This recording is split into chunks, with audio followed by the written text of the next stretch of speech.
You are saving. Right now, whether you realize it or not, you are saving.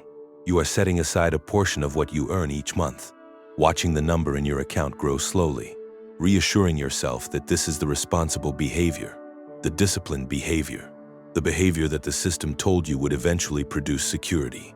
You are doing what you were instructed to do, and this is what nobody articulates directly. Saving, by itself, is not a wealth-building strategy. It is a wealth-preserving strategy for people who already have wealth. For everyone else, it is a slow race against a system that was never designed for you to win. The habit that actually converts average income into real wealth is not saving more. It is not spending less. It is not optimizing your budget, automating your transfers, or finding a higher yield savings account. It is a structural shift in how you deploy money before your expenses consume it. A shift so fundamental that it changes the entire architecture of your financial life, not incrementally, but categorically. Machiavelli understood this distinction before the vocabulary of modern finance existed to describe it. He wrote that the prince who depends entirely on fortune is ruined the moment fortune turns. The prince who has prepared positions independent of fortune survives what others cannot. The habit that builds real wealth from average income is the habit of acquiring positions, not saving currency, acquiring positions. Before identifying what that habit looks like in practice, intellectual honesty requires confronting why most people never develop it. Not because they lack discipline, not because they lack information, because every institution that shaped their relationship with money taught them a model of financial behavior designed around a destination they never consciously chose.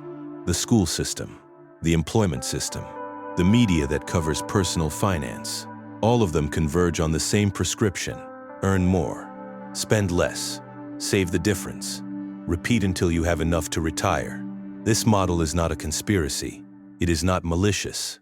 It is the natural output of systems designed to produce reliable participants in an economy that requires consumers, not owners. Understanding the structure of that instruction is the first step toward escaping it entirely. Consider what the saving habit actually produces. You earn income. You extract a portion before your lifestyle consumes it, and you place that portion in an instrument that holds value or loses it slowly. The instrument pays you a rate of return that, in most conventional savings environments, fails to outpace the rate at which inflation quietly reduces your purchasing power.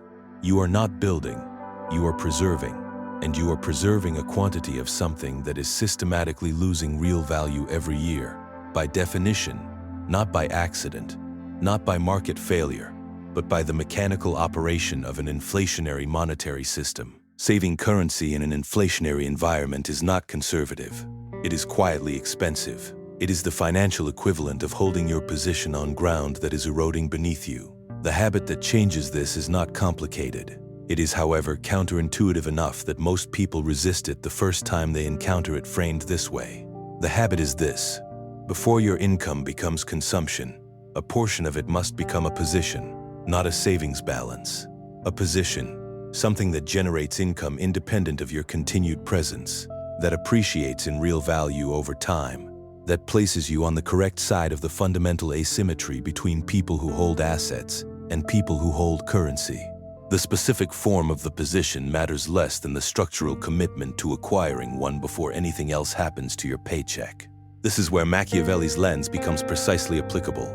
He drew a distinction between resources and positions, and he understood that most people who seek power and security pursue resources without understanding that resources without position are temporary. A general with a large army but no defensible ground is vulnerable the moment his army is depleted. A prince with full treasury but no structural advantage is one bad harvest away from dependence on those with better positions. Resources can be consumed. Positions, correctly established, generate resources continuously. The person who builds a savings balance is accumulating a resource. The person who converts that resource into an income-producing asset is establishing a position. The distinction is everything. The first element of this habit is what could be called the allocation decision, and it must happen before everything else. Not after rent, not after groceries, not after the various expenses that will expand to consume whatever is available if given the opportunity. The allocation to position acquisition must come first, structured as a non-negotiable commitment, rather than a residual amount saved from what is left over. Most people save what remains after spending. The habit that builds wealth reverses this sequence entirely. Position acquisition happens first. Everything else is structured around what remains. This is not a new idea. It is the foundational principle behind every serious treatment of personal finance in the last century. But the reason it fails for most people is not lack of awareness. It is the absence of a compelling structural explanation for why the sequence matters so much more than the amount. Here is the structural explanation. When you save what is left over, you are making a discretionary decision every month. Discretionary decisions are subject to all of the psychological pressures that make financial consistency difficult. An unexpected expense, a social obligation, a period of higher stress. Any of these can interrupt the discretionary decision without breaking any commitment you made to yourself. When you allocate to position acquisition first, the decision is made once and then removed from the monthly calculation entirely. The consistency is automatic because the decision is structural rather than recurring. Machiavelli wrote that the prince who relies on his own resolutions is more secure than the prince who relies on his own virtue, because resolutions are external stand. Ruptures in virtue is a quality that fluctuates under pressure. The allocation decision is a resolution, making it once, in advance, and structuring the rest of your financial life around it, removes the dependency on virtue entirely. The second element of the habit is what to acquire. And here the conventional financial conversation tends to become either uselessly abstract or narrowly prescriptive in ways that miss the actual principle. The principle is not that you must buy index funds or rental property or any specific instrument. The principle is that whatever you acquire must sit on the correct side of a specific line. The line separates instruments that generate income independent of your active participation from instruments that require your continued presence to produce anything. A savings account sitting at 1.2% requires nothing from you and produces almost nothing. A fractional ownership stake in a business whose infrastructure functions absent your direct involvement is a position. A rental property managed by a property management company that sends you a check each month is a position. An index fund that tracks the productive capacity of an entire economy while you do other things is a position. Intellectual property that generates licensing income from transactions you are not involved in is a position. What all of these share is the structural characteristic that Machiavelli identified as the defining feature of durable advantage. They continue operating when you are not present. The third element is the compounding effect that most people underestimate, because they have been trained to think about financial growth in linear terms. School teaches linear causality. Study hard, earn a degree, get a job, build a salary, save money, retire. This chain is sequential, additive, and ultimately bounded. It has a ceiling determined by the number of hours available and the rate the market will pay for those hours. Compounding operates differently. It is not additive, it is multiplicative. Positions that generate initial income, that additional income acquires further positions. The growth curve is not a line, it is an acceleration, and the acceleration becomes most dramatic not at the beginning, but after the structural foundation has been established through years of consistent allocation. The reason most people never experience this is not that they lack the income to begin. It is that they delay the beginning, waiting until the amount feels significant enough to matter, and in doing so forfeit the years during which compounding would have done its most important work. Consider a person earning an average household income, not a high income, not a tech salary or a professional rate, an average income. If that person allocates a fixed percentage of every paycheck to position acquisition before any other spending decision, holds those positions through market cycles, and reinvests the income those positions generate rather than consuming it, the mathematical outcome over a decade is categorically different from the outcome produced by saving the same amount in cash equivalent instruments. Not slightly different, not marginally better, structurally different in a way that changes the entire trajectory of that person's financial life. The difference is not produced by the amount. It is produced by the structure of what the amount is converted into. Machiavelli observed this principle, operating in the political geography of the Italian city-states. Venice did not remain one of the most economically dominant powers in the Mediterranean for centuries, because it had more soldiers or more gold at any given moment than its rivals. It remained dominant because it had established positions, trade routes, political relationships, geographic advantages, and institutional structures that continued generating returns without requiring continuous military expenditure to maintain. The Venetians understood that a position that generates revenue is more valuable than a stockpile of gold, because the gold depletes while the position continues producing. This is not a historical curiosity. It is the operating logic of every form of durable wealth that has ever existed. Now consider the psychological dimension of this habit, because the structural argument is only part of what makes it difficult to implement. The other part is that the systems surrounding average income earners are specifically designed to capture that income before it can become a position. Consumer credit systems make it structurally easy to spend future income today. Lifestyle inflation ensures that as income rises, expenses tend to rise proportionally, maintaining the gap between what comes in and what could be allocated. Marketing systems of extraordinary sophistication are deployed continuously to convert your allocation capacity into consumption. None of this is conspiratorial. All of it is the natural behavior of systems optimizing for their own interests. Understanding that these pressures are structural rather than personal is important, because it changes how you respond to them. This is not a character failure. It is a system operating as designed. The habit is the structural countermeasure. The fourth element of the habit is the timeline.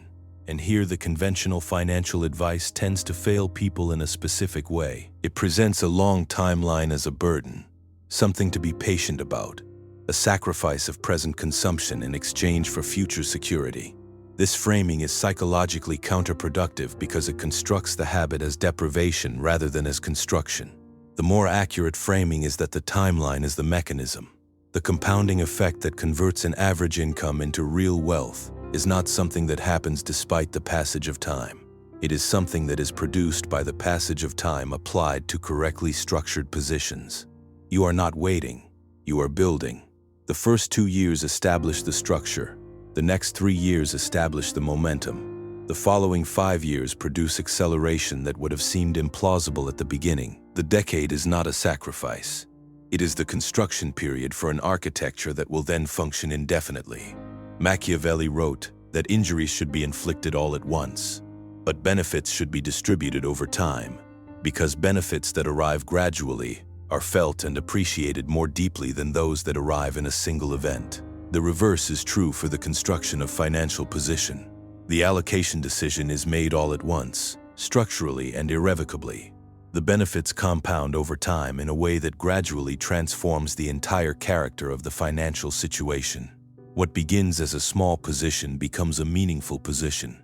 What was a meaningful position becomes the primary engine of income.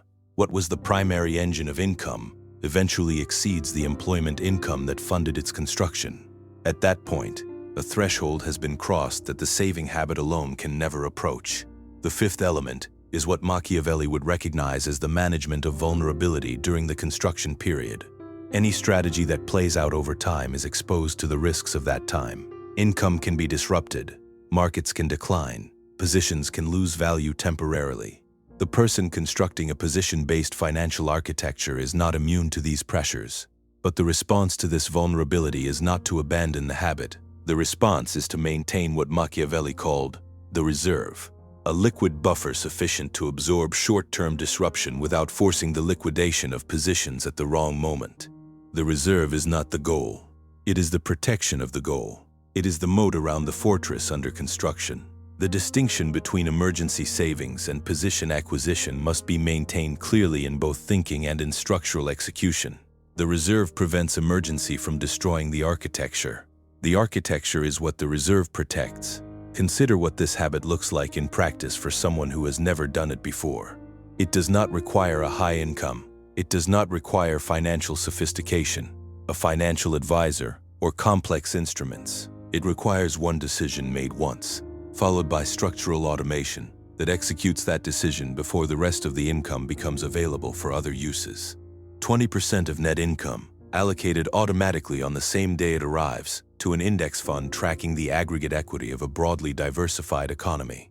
Not because this is the only option, because this is the simplest version of the habit that places money on the correct side of the position line immediately. Without requiring expertise or active management, the specific instrument can become more sophisticated as the knowledge and capital base develops. The structure of the allocation, made first, made automatically, made before consumption has access to the capital, is the habit.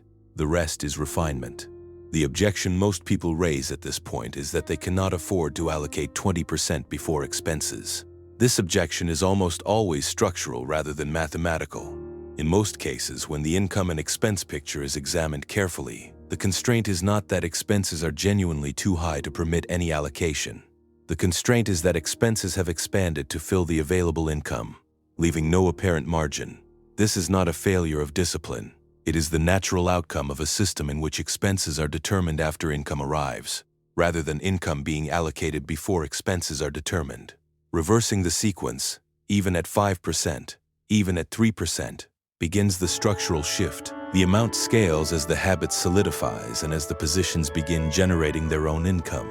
But the sequence must be established first. The habit cannot be built in reverse. Here is what this habit is not. It is not a scheme to get rich quickly. It is not a strategy that produces dramatic results in the first year, or even the second. It is not a technique that eliminates financial stress immediately, or resolves present income inadequacy through future positioning. People who present it in those terms are selling something. The habit is a structural reorientation of how money flows through your financial life, and structural changes produce structural outcomes over structural timelines. There is no compression of that timeline available through a course, a certification, or a 6-week program. There is only the compounding that begins the moment the first allocation converts from savings into position, and continues every month thereafter without exception. Machiavelli was not a theorist of patience. He wrote about urgency, about decisive action, about the dangers of delay when circumstances require commitment. But he also wrote that the man who adapts his conduct to the times will thrive, and the man who fails to adapt will not. The times, and the financial structure of those times, reward position holders. The habit of converting income into positions before anything else happens to that income is the adaptation that the structure of modern wealth requires. It does not ask for extraordinary income. It does not require access to exclusive information or privileged networks. It requires only the willingness to establish the sequence correctly and to maintain it through the years during which the positions accumulate enough mass to begin generating their own momentum. The people who have built real wealth from average incomes did not find a secret. They did not have a windfall that others lacked. They established at some point in their financial lives a structural habit that consistently converted earned income into owned positions before consumption could claim it. Some established it early and benefited from decades of compounding. Some established it later and compressed the timeline as much as the mathematics permitted. All of them, at some point, made the same fundamental shift from thinking about money as something to be saved to thinking about it as something to be deployed into positions that generate more of it. That shift does not begin with a large amount. It does not begin with perfect market timing or ideal economic conditions. It begins with the allocation decision, made once, structured automatically, and protected from the psychological and systemic pressures that will continuously attempt to redirect that capital back into consumption. The habit is the decision. Everything else, the positions, the compounding, the eventual architecture that continues producing income independent of your active participation, is the consequence of that decision, made consistently over the time required for the structure to build itself into something that cannot easily be taken away. The fortress Machiavelli described was not built in a season. It was built stone by stone, position by position, until the cost of dislodging it exceeded any reasonable calculation of what the attempt might gain. The financial architecture built by this habit works the same way, not dramatic at the start,